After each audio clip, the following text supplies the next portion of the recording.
করেন করেন। দেখেন স্যার, প্রথমে এই যে এরকম ইয়েটা থাকবে চেম্বারটা, এই যে চাকাগুলো এই পাশ দিয়ে লাগাই দিবেন চাপ দিয়ে। কাছে এনে সুন্দর করে রেডি করো। এই চারটা চাকা এই চাপ দিয়ে লাগাই দিতে পারবেন। দেখেন প্রতিটা চাকা ইয়াতে চাপ দিয়ে চাকা লাগাই দিবেন, বাস তাইলে হয়ে যাবে। তারপরে এই যে এটা আছে না, এটা খুলবেন। এই দেখেন, এটা খুলে বসায় দিতে হবে। এটা খুলে বসায় দিবেন। এই যে জেল প্যাড আছে, যখন এগুলো জেল প্যাড ফ্রিজে ঠান্ডা করে তারপরে এই দুইটা জেল প্যাড ব্যবহার করবেন।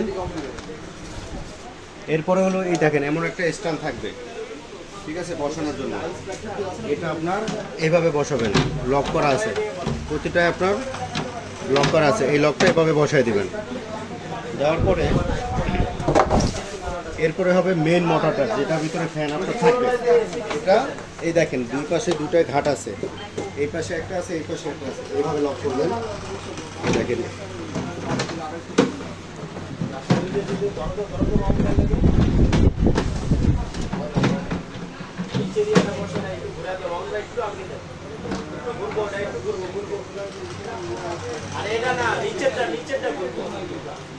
এটা এটা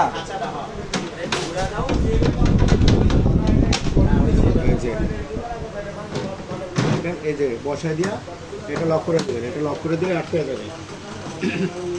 এলো সেটিং এর কাজ। হানিকম প্যাড দুটা এই জায়গায় ব্যবহার করবেন।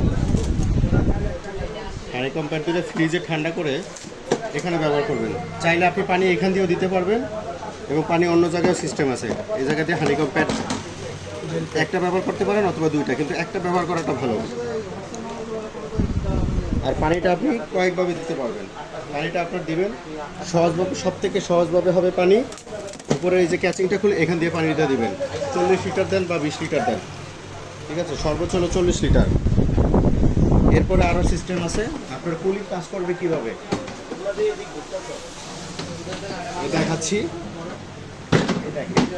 ব্যবহার করার আগে এই যে এটা আছে না, এই যে ওয়াটার কুলিং পাম্পটা, এটা এই যে কস্টিপটা খুলে, এই দেখেন কস্টিপটা খুলে এটা পানির ভিতরে দিয়ে নেবেন। আর নয়তো কুলিংয়ের কোনো কাজ করবে না, শুধু আপনার বাতাসই পাবেন, কোনো কুলিং পাবেন না। এটা খুলে দিতে হবে।